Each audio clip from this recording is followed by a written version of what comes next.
okay, in the future.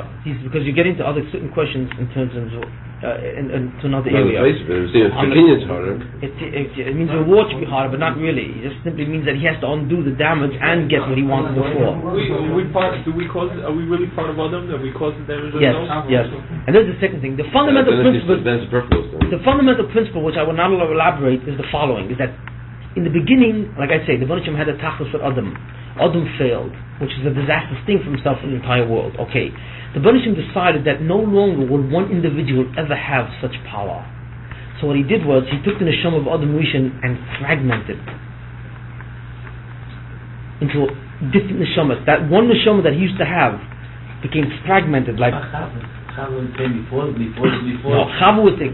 all the neshamas that were fragmented essentially from Adam became the men, and all the ones fragmented from women became the woman. So that what was the purpose of Chava? That's zivug. You can't the concept of zivug. That's another thing. That has that's nothing to do with fragmentation. That has to do with a different type of division. We won't go into that now. That's a big question. What do you need Chava for? I mean, you got a couple hours to do this. Where did she come into the picture? That has to do with that has to do. See what really has.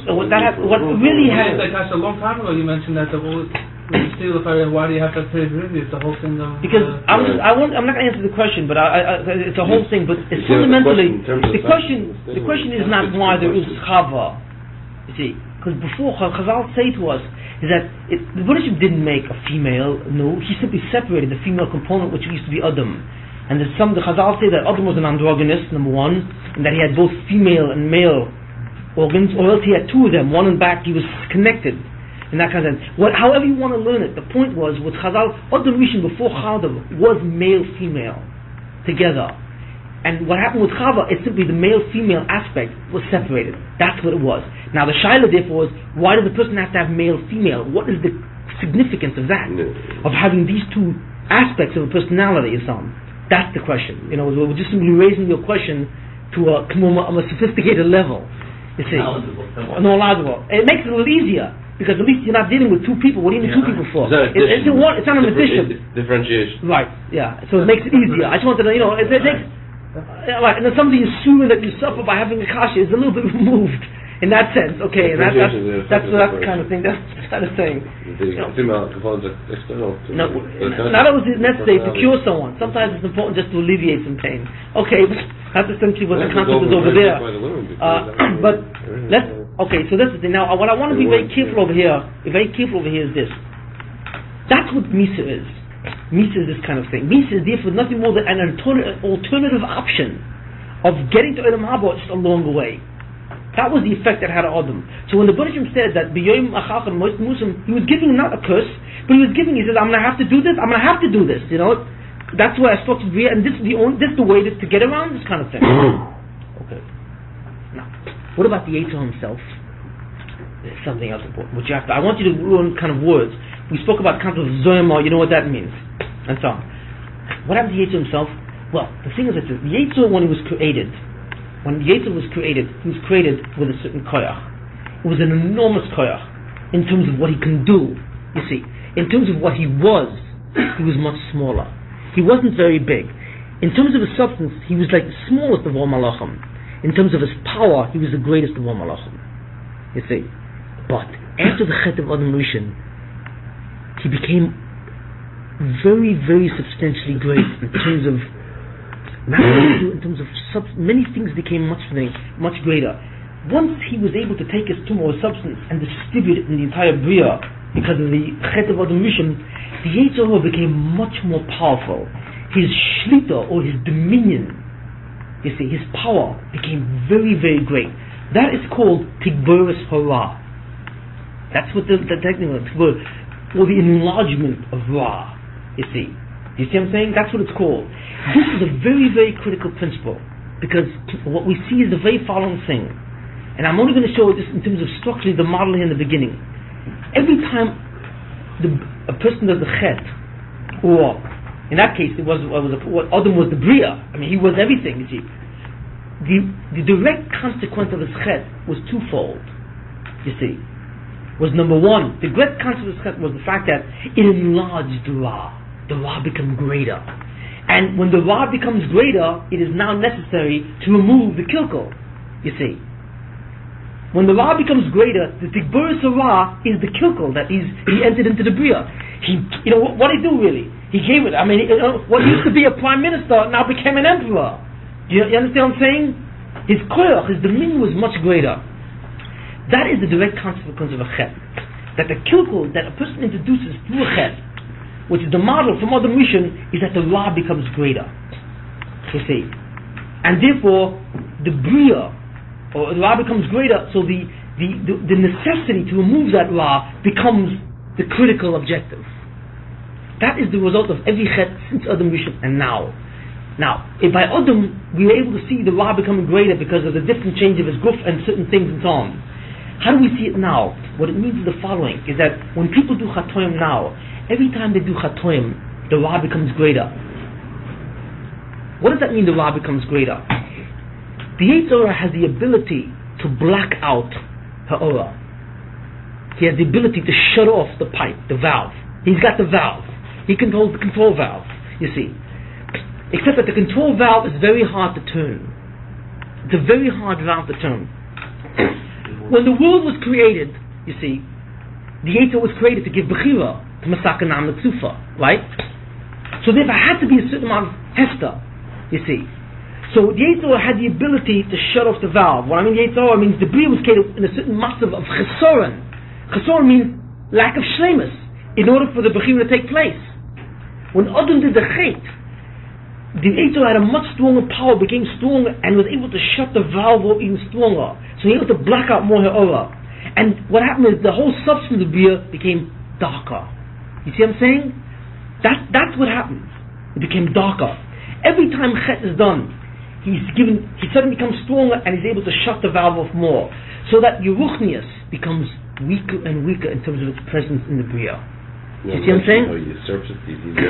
You understand? I'm not talking. I don't want to go into how he actually unique. That's his effect. That's called Tigburis Hara. It's very, very important to understand this. Now, you may say to me, "Well, where do you see this in the world?" Well, I'll show it to you. It's very simply through history. Where do you see it? In the time of what do you call it, of the first Beis Hamikdash, right? There were many nisim. The Tumim were there. There were many, many nisim which were open nisim. The second Beis Hamikdash no longer had these nisim. They used to be walking around tremendous Nevi'im, Yeshaya, Yechezkel, Yumi, all these Nevi'im. In the second Beis Hamikdash, you didn't have Nevi'im anymore. Do you see what I'm saying? What was shut off? The valve.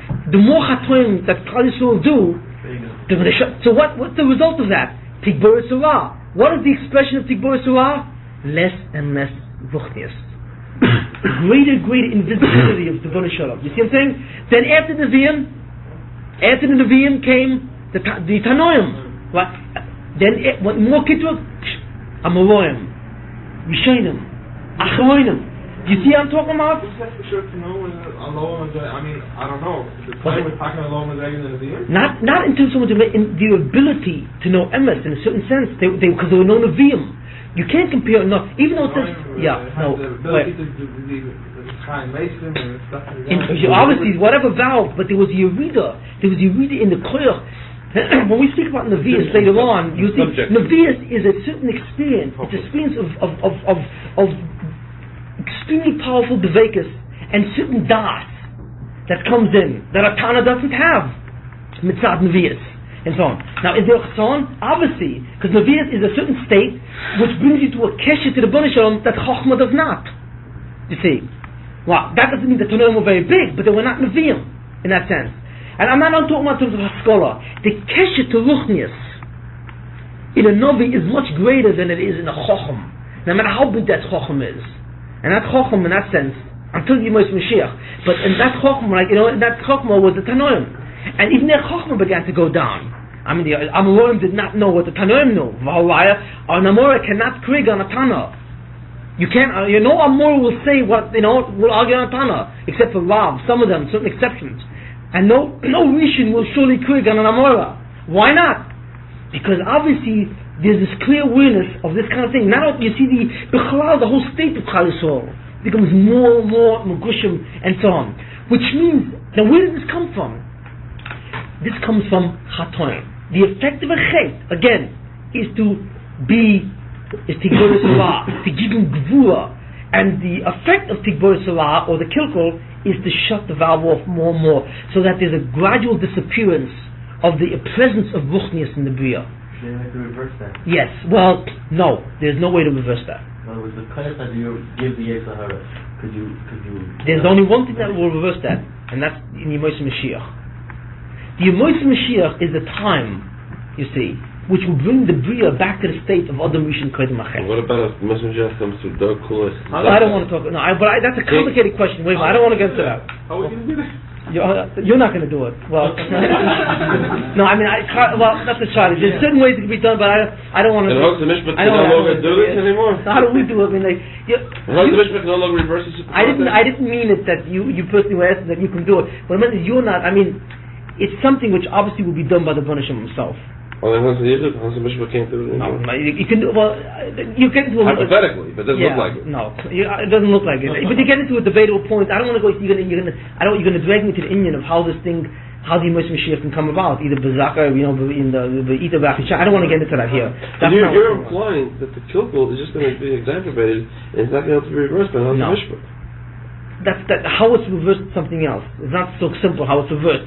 It's not an irreversible process. It's not irreversible. So what are we doing in our lives? I mean, what we're doing in our lives. Holding on. No, it's in a sense, what we're doing in our lives. So what's the point? Well, no, you're building Nam Tzufa and you're continuously removing. What are we doing? Removing effects of Chatoim that you've continuously accumulated up to that point.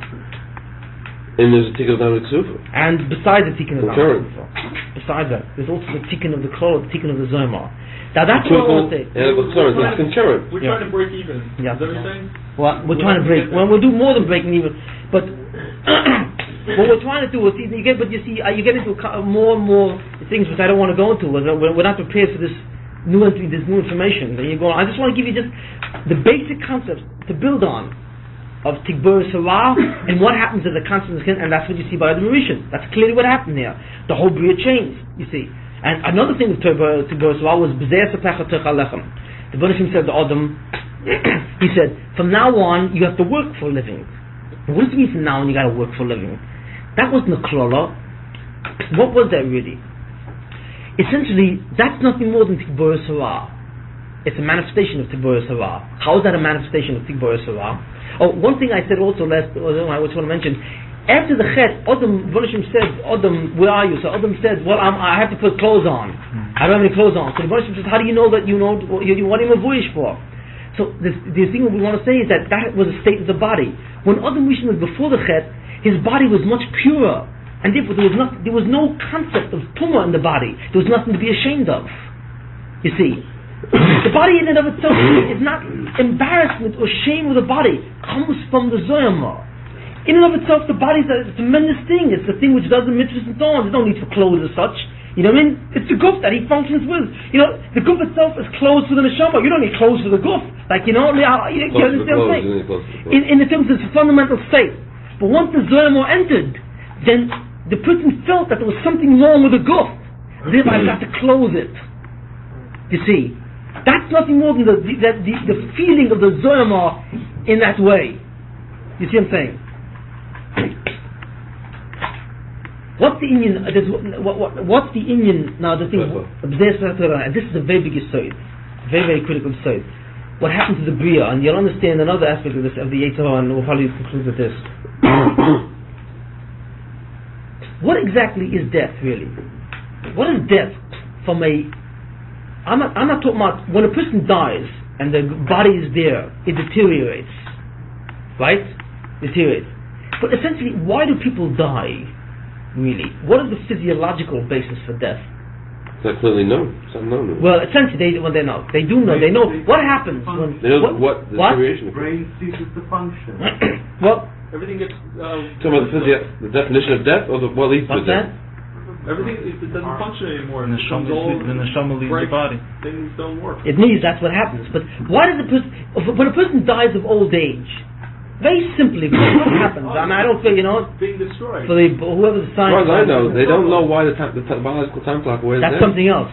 That's a crime. We're not concerned with the clock. what happens? What does the clock move? What happens? Deterioration.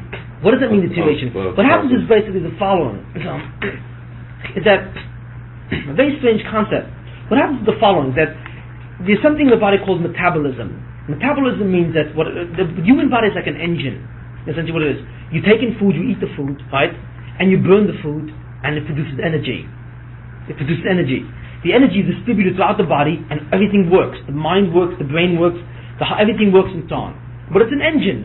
It takes fuel, which is food, oxidizes the fuel, combustion, and energy is distributed throughout the body to work and so on. Okay? Now, part of combustion are waste products. You see, for example, if you burn something, you'll see ashes or waste product, carbon monoxide or dioxide or whatever the story happens on. These waste products have to be removed from the engine. You know what I mean? If they accumulate in the engine, they destroy the engine. It can't function. So, in the human being, in a car, for example, which is an engine, there are exhaust valves which get rid of it, and tailpipes and everything that goes on. That's, you know what I mean? What does it in the human being? The excretory system, and also the lungs, the respiratory system gets rid of carbon dioxide and so on. And the excretory system, the bladder, and urine, all these things are the waste products. If you block off the kidney, chas v'shalom, that's the end of the person, because there's no way to discharge the waste products. The person dies of uremic poisoning, because waste products are poison to the body itself. Okay, and so on and so forth. We won't go into it. What essentially happens in the person is that there's a balance. There's a balance between metabolism refers to all the chemical and biological processes which take the food, break it down, and the cells take the energy and they build new things with it and they distribute energy. All this is essentially is metabolism. It's a chemical process of the cell. Now, what happens is there's two parts to metabolism. There's what's called anabolism and catabolism. Anabolic processes are all processes which lead up or contribute energy or life-giving activity. Catabolic processes refer to all those activities which are deteriorative in nature, all the breakdowns. You see, when the body breaks things down to get rid of it, and so on, that kind of sense. This all goes on even on a cellular level. Now, what it is we see clearly that the body, being an engine, is concerned with two different processes. Processes of creating material to give energy, right, and then getting rid of byproducts or waste products. You see what I'm saying? What happens is, in death, is that the human body is able to work on these things continuously. But over time, what happens is, the body is unable to deal with the waste, to get rid of the waste as rapidly, or rebuild, and so on. And it loses the ability over and over in time, you see. So what happens is, systems begin to fail.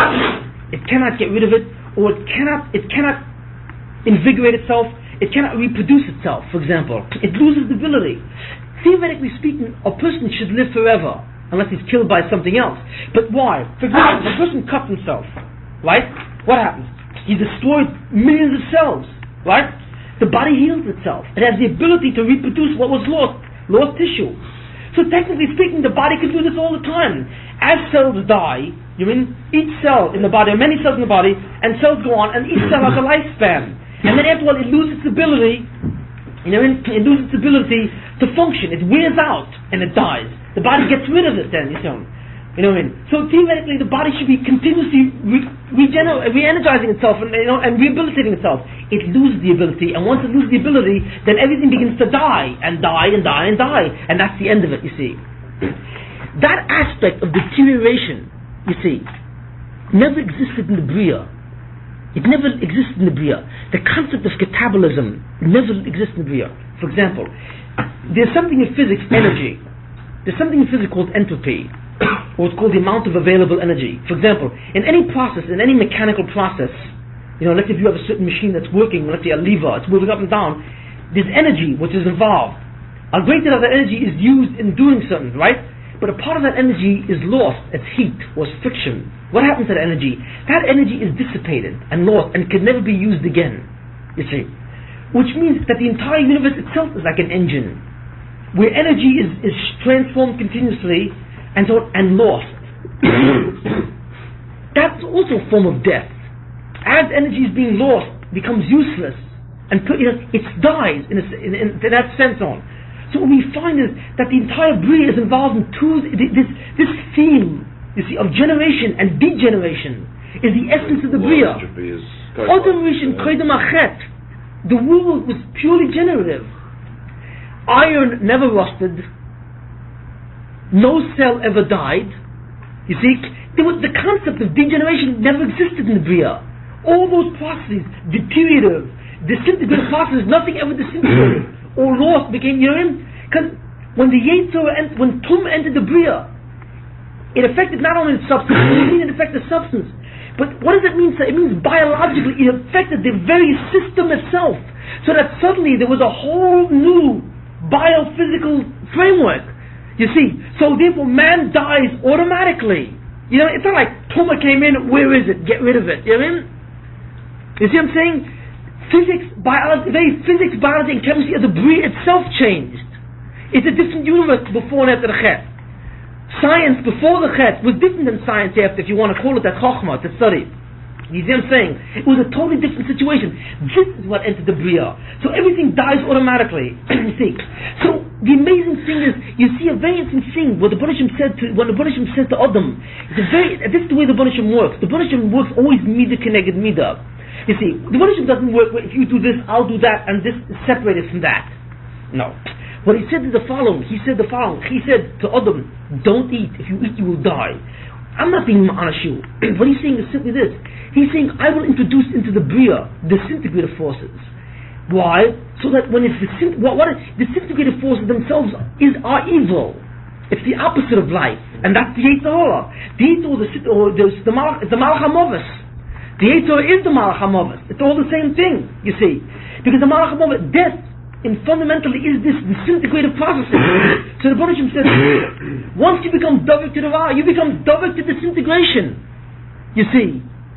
And if you become Davik to disintegration, you will disintegrate. But the Banishim says, it's for your benefit that you will disintegrate. You know, even though, what do you call it, what you're doing is against my Ratzon, because I don't want you to disintegrate, I want you to Zachat. But even in your rebellion, you will be doing what I want. You see, because the disintegration itself will be serving my purpose. You see how this is a classic case of what's called Yichud Shlitasai. Yichud B'Tzoyna. It means that when it says here, since the Banishim is one, and He alone is one, it means that nothing happens in this world outside of Him, right? But not only that, if His Ratzon is to be mative, you see, everything must follow the rule of Hatava. There cannot be a truly evil thing in the world. You see what I'm saying? That's what it says in that kind of sense. So you say, well, how could there not be truly an evil thing? That's what it means. So you see this over here, even the very introduction of the Yetzirah into the Bria, which looks like evil, is it Yeshua? Because that's the only way out. Because that's the only way out. That's the only way to come. Oh. You know what I mean? That's the way out. You know what I mean? So they know what the Buddhism says, either way you will serve my will. You know, if you do what I want, you will serve my will directly. And if you don't do what I want, you will introduce new forces and new things into the Bria, which will also serve my will. Either way, the Bria will reach its tikkun, and I will have my hatova. Do you see what I'm saying? In spite of. So you see that the very process of kilkul itself, which is opposite of life and generation, itself serves the purpose of life in itself.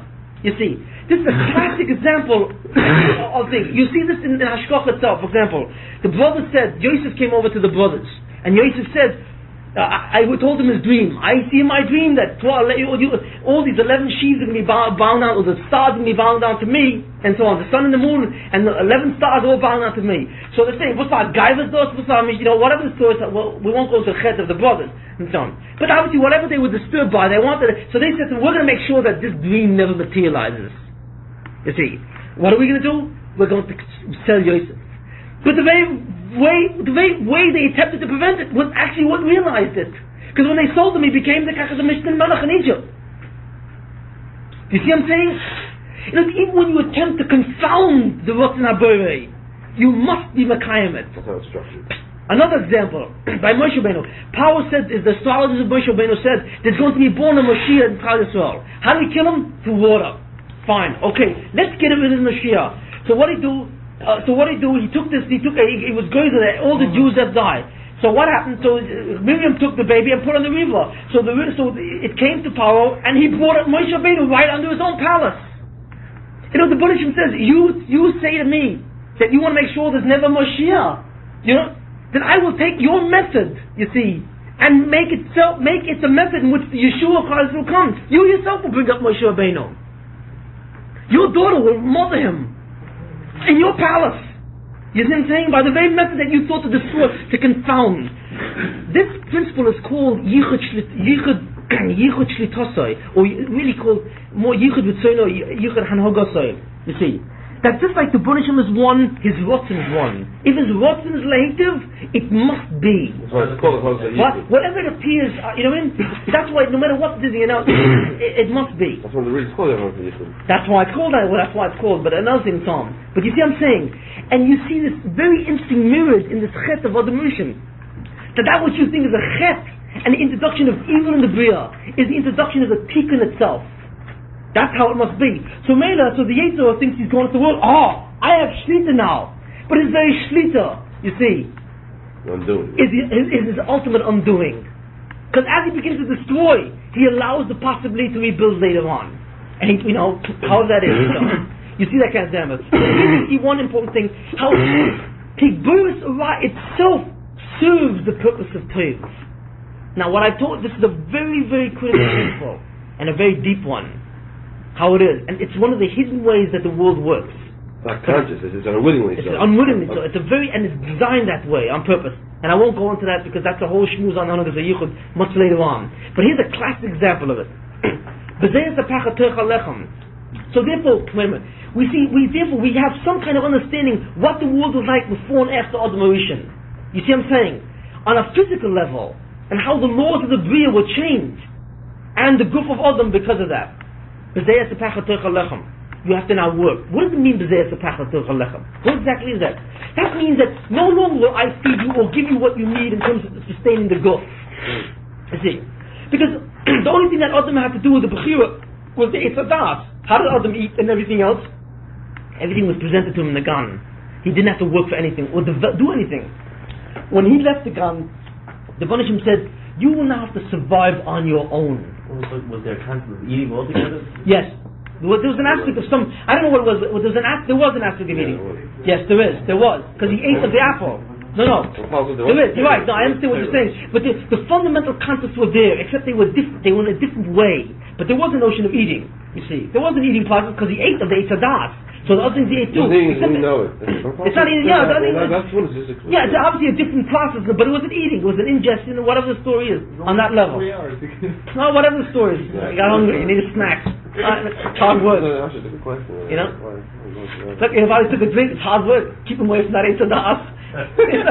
You know? I need a break, you know? Coffee break. Whatever the story is, you know, he was able to do this kind of thing. Okay.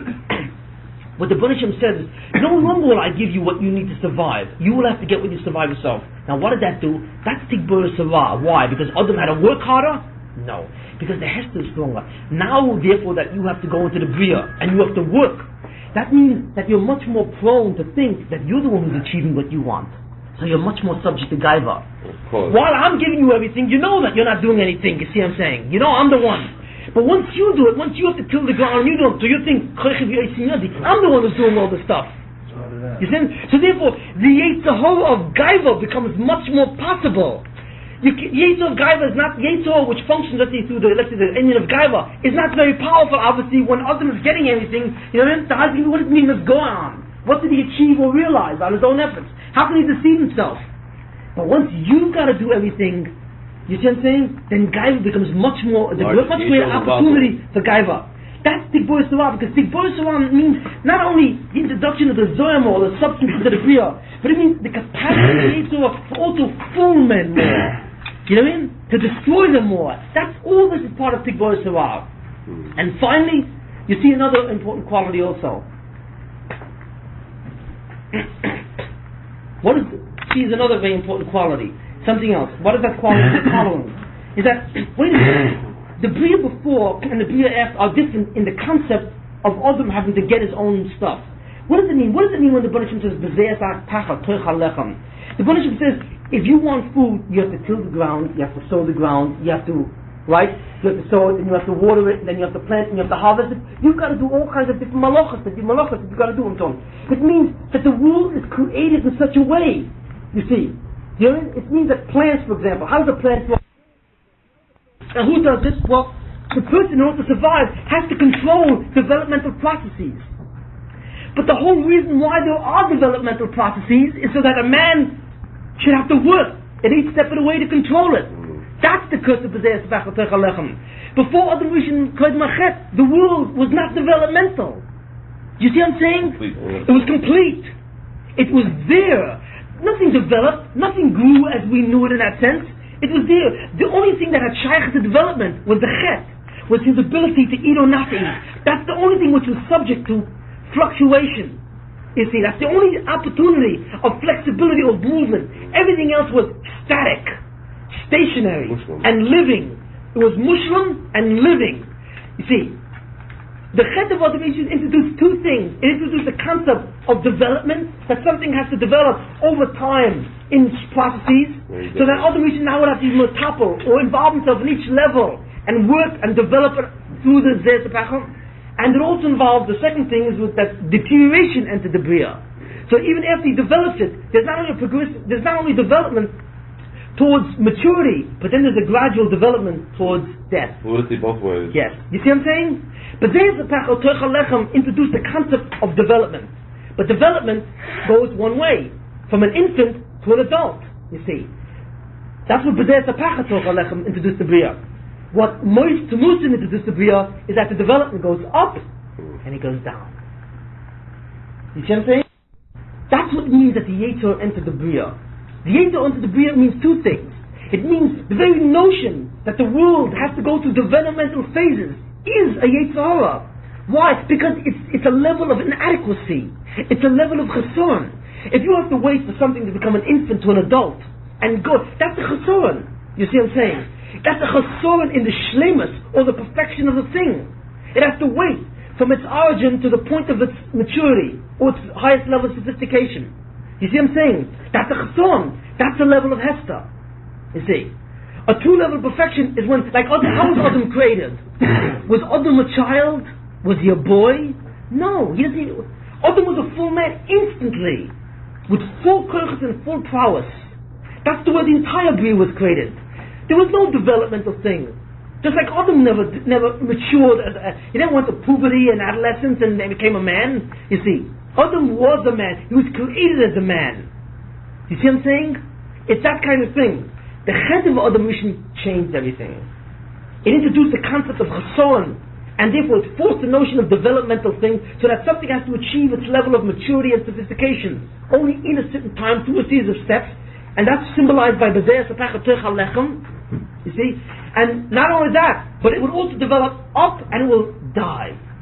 You see? It will go the other way too. That's symbolized by the klala of, that klala of the tikkun, I should say. Mises the tikkun of B'yom HaChacham Mois T'musim. So that eventually it'll go down and so on. So we have some kind of perspective of what Olam Haba really looks like. Or what the world of Adam Rishon Kodim Achet was a world where there was no development and there was no deterioration. These are two basic characteristics of what that world was like. No time element. Yeah, no time element, you see. And obviously it was a much higher world. That was what Gan Eden was. Well, that in comparison to if when everybody will come back. Yeah. Right?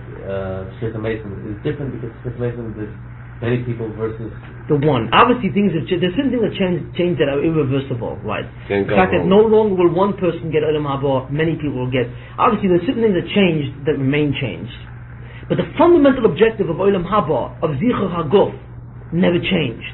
The road which led there changed. You see what I'm saying? And this is essentially the point. And we've established a lot of things tonight again, much more than we even did last week. And that kind of thing. But I think when we finish, we can begin to get a clear idea of what was the actual tachlis of the Bria. What's the relationship of the Guf to Ruchnias? You know what I mean? And what is the relationship of the Guf before and after the Chet in terms of what is reality like, or the Bria like, with and without the Yetzer Hara? You see, and what the concept of the consequence of a chet is in terms of tigbur sarah as it relates to the presence of ruchnius. You see, or the visibility of ruchnius in the bria. These are many concepts that we've introduced tonight, and the idea of biology, chemistry, the world being the way it is as a result of Sisra Alpha is a new notion. Most people think that Sisra Alpha is simply a thing interjected into life. It's not responsible for the way reality is situated. See, most people don't realize what the Yetzer is. They think Yetzer is like, he's someone that's something that sits in your brain and says, come on, let's, whatever stuff. That's not the Yetzer. I mean, that is the Yetzer, but that's only one small thing. The Yetzer in his essence, in his pneumius, is much good. You see the power of him. You can imagine the power of a force that can enter the Bria and ashtana it in its total way? You imagine the power to change the physics and chemistry of the Bria itself? And keep on getting stronger and shut off valves. I mean, this guy is incredible. I mean, he's got a control room over there, which is unbelievable. And that's what it is. But the one thing I did want to leave tonight, which we had a very good example of it, a very important, we will see this on so on and so forth. And I will say something also, which is a very, very big statement, and it's one of these really highfalutin statements. The Hasogas Sechudoi, or the ability to understand the Achtas of the Bonus, the Ptachas of Einoid Malvadoi, right, is directly proportional to the ability of you people to understand how everything which appears in the Bria is an actual mice of Tov. You see what I'm saying? For example, there are many levels of Hasogas Sechudoi. You see, the level of Avodah Zarah says there are two things in the Bria: there's Ra and there's Tov. There's Tov and Ra. And they're separate. Each one has a different God or a different power behind it. That's Avodah Zarah. Then there's the level of Yiddishkeit says, no, there's only one Rebbeinu Shalom, and he does both of these things. And so on. But they're two different things. There's Ra and there's Tov. And then there's a higher level that says, no, there's really only one thing called Tov, except that Ra is an indirect way manifestation of it. That's the highest level of Hasogas Sechudoi. It looks it, but it's not. That's the highest level of Hasogas Sechudoi. You see what I'm saying? That is what is the ultimate objective of a person. The more that you see the Bria and all Hashkofa and Hashkocha in terms of this last concept, the higher you will be. The more you see the Achtas. The more you see it. The more you see the Achtas, obviously. That's what they say. Well, the more you see the unity. Because you see how Ra itself is toiv, really. So the more you'll see the unity, the more you'll see how Einoid Mavadoi. And that's what Chazal say. Einoid Mavadoi afilu b'kshotim. Even witchcraft, or the Koyach of Tumah, or the Yetzer Hara, is itself toiv. It performs my shlichus. And you will see this later on to a much more powerful degree. You see. Why is it, how can we see that it's the Ratzon Hashem that the world should keep getting worse and worse and worse and worse? You mean why that is? Why that's the consequence of Chet? Yeah. I'm not going to answer that. But the thing is like this, is that we see clearly that the consequence of Chet is a shadow for the control, more and more Tigbor Sarah in all kinds of many, many different ways, right? That itself is the greatest expression of Torah. But I won't go, obviously. The very mechanism of Tigbor Sarah, which is the fundamental mechanism of Chet, is itself, contains within itself the total seeds of the Tikkun. But how to understand that and whatever, we can't go into that. Suffice at this point to see how Misa, the mechanism of Misa, really contains within it the fundamental idea of the Tikkun. It's not an Oynish, it's a Tikkun. You see. And that's it. No, that's something else. What? I mean, what? What did you just say? The exception. The exception. What's the problem? That's the Tikkun. That's the more Ra there is in the world, the more Tov there is. Why? The more Tikkun there is. Tikkun. Yeah. How? That's how it is. You see, so the Olam are Tikkun for people. The Olam, the world, the Olam Haba. When you see that even though Ra is introduced in the Bria, right? Even though Ra, evil, is introduced in the Tikkun. That's the reason why You see that, right? Well, it's not the world. I understand that Never. You're saying the world is the whole And all individuals in the world. That's the reason why. It just works that way. How it works? The one that don't. Yeah, same way as me. But we don't see it yet. We don't understand it yet at this point. Because it's going to help everyone. Everyone. But this It itself functions internally providing a big illusion. The more as Ra enters the Bria, more and more, that itself is the possible Tikkun. You see that in the Psukim. It says most people learn I thank you because I was afflicted, and you the Baruch Hashem saved me. right? But what really is different. The way to really read it, that's one level to read it. But a higher level of Hasagas Yichudoi is to read it that the affliction itself was the Yeshua. And what I always, the person says, Eis Tzor Yaakov, Umimene Yivashea. Eis Tzor Yaakov, it is a time of troubles for Yaakov, which means Jews. Umimena, and from this Tzor, Yivashea, the Banishim will save us. What, because it's an onish? Because it's an onish. That's the way you normally would read it. That's a lower level of Hasaga. A higher level of Hasaga says, Eis Tzor Yaakov, it is a time of affliction for Klal Yisrael. Umimena, from the affliction itself, Yivoshea. Umimena doesn't refer to the Bnei Shalom. Umimena refers to the Torah. The Torah will be our Yeshua. Umimena, and from the Torah.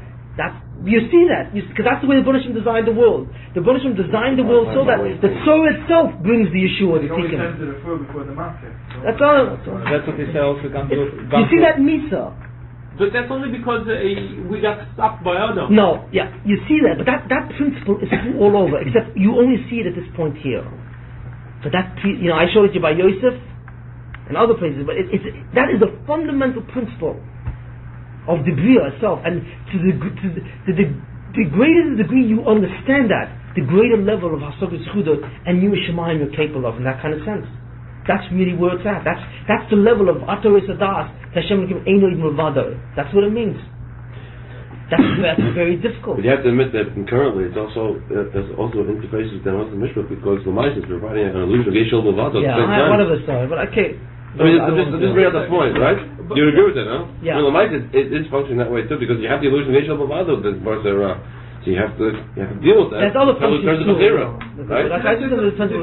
Death really is taking away that which the Neshama wasn't really responsible for to begin with, right?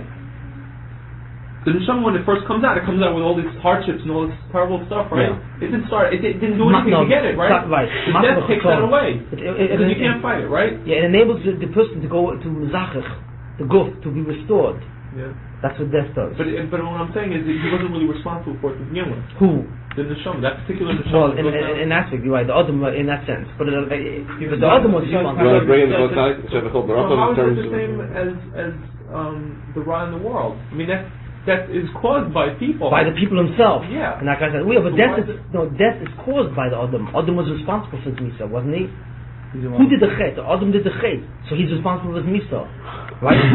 Misa is an expression of the expansion of Ra in the world, right? But we see that underneath that expansion of Misa is really a process of Tikkun. And that principle is true of every expansion of Ra, except that it's not visible. Every Neshama is made. Unseemingly. Why? Because it's cleaning out. I'm not saying why. We don't see it yet. I'm simply saying it. Suffice it to generalize that principle to every expansion of Ra, of Tikkun Ra, reflects that principle. And if you really think about it, it has to be that way, because that's what it means. That's what it means. Eino Id Milvado. He's rotten. You can't have a situation where there's evil. If the Banishim is toiv and he's meitiv and his rotten native, where does evil fit in? Where does it come in? It can only come in because in some way it must serve the fundamental good, and in itself it must be good in some way, except that we cannot see it. It's not given to men to see it. See, and the more we see it, the more we merge Tov and Ra together clearly in understanding the higher level of Hasagas Yichudot we will achieve. That's also the hardest to make sure that we don't see. What's that? That's the hardest to make sure we don't see that the Ra is. Oh, that's right, exactly. The Yetzer Hara doesn't want us to know that. The Yetzer Hara doesn't want us to know that. No what? He doesn't want us to know that Tov and Ra are really the same thing. He wants. Yeah, but I'll tell you even the Yetzer himself doesn't even know it. Serious, and I won't amplify it. Yeah, but he's hearing us talking. No, well, but it evades him. He can't hear it because it evades him to a mitzvah. And he thinks the others don't go for different. He can't hear this stuff. Those instruments that are it's not really. But a lot of trouble. No, he can't. He cannot hear it. His experience. Those instruments that are never. What? Comprehend to it. The instruments that are never. Yeah. They're never getting the Hatzavah. No, not every neshama that will get it right. But if it's the Hatzavah to everything, everybody's gonna get the Hatzavah. No, Hatava. That's when we have to work in the Hatava means. Hatava means fundamentally that the Rotzna Bor is Mekulim. The Ronishim says, I want an Olam Haba and I want a Zulosai to be in Olam Haba. Well, how many Zulosas do you want? Originally, he wanted one Zulasai. Now it's fragmented. You see. So how many Zulasais would satisfy the Bnei Hashem's kavanah? One. Now, I would go with that logic because the fragment never was never. That one Zulasai became fragmented. But collectively, it makes up the original Zoloto, and it has to be like that. The point is, there are neshamas which are Nervad. Obviously, we're showing the Muma Nervad. What's Nervad? Very simply, if a person's a Rasha, if a person, and we explained this last week, what's Nervad? Why would a person become Nervad, right? The answer is, if he's such a Rasha, he has no Oris, right? So when it comes to the time, he has no Oris to be Mizach his guf. So his guf remains where? His guf remains completely coarse, so he can't be in Olam Haba. That's what destroys him. He has no shaykh to Olam Haba. That's the consequence. The question is why. Maybe he's there and he doesn't know it. The scary part is that because the Gemara says that Hamar Pinchas Meyor was in a game of Beinani. So say that everybody today is Chas Shalom in such a long. The Ramchal says something. The Ramchal says that Ruba de Ruba of Klal Yisrael will be in Olam Haba. There is a mere muted that will not be. There will be. It's very unlikely, highly unlikely. Very unlikely. Rav Meir says, a famous thing Rav Meir, Kol Yisrael, every Yid is filled with Molei mitzvahs to kirimoin. Even a Yid who's fry, and there's so many mitzvahs, like, we cannot know these things, because even a fry Yid, remember I told you from the other times, we don't know what his avoid is. You can only do a chet if you have an asoyan. In a mokum that you don't have an asoyan, there's no chet.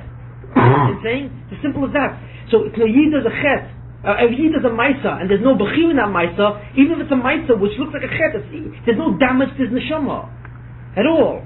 So we don't know who's doing what. We cannot see these things, you see. But the point is like this. I mean, we do know, you see, that when there is bechira, you can damage yourself in that kind of sense. And fundamentally, this is this is essentially what it is. Every Yid, every Judah, even five people who don't look like, are filled with many, many mitzvahs. There are tayag mitzvahs, there are many mitzvahs. Now, what is the minimum number of mitzvahs that require? Each mitzvah brings in a certain awe, right? And each of these awe gives the neshama greater koyach for zichuk, right? What's the minimum number? I don't know. But you've got to achieve that minimum. If you don't achieve that minimum, you cannot be mazachir your guf. And the guf constitutes an absolute barrier. You have no place in Olam Haba. You see? We don't know what the Sfarovich means. No, we don't know what we don't know what the absolute minimum is. And that's what it is. It depends on whether you're able to do it or not. That's where it's at. Can you get rid of your barrier? Minimally. There's a minimum level. Yeah. Okay, I'm going to really stop here because it's really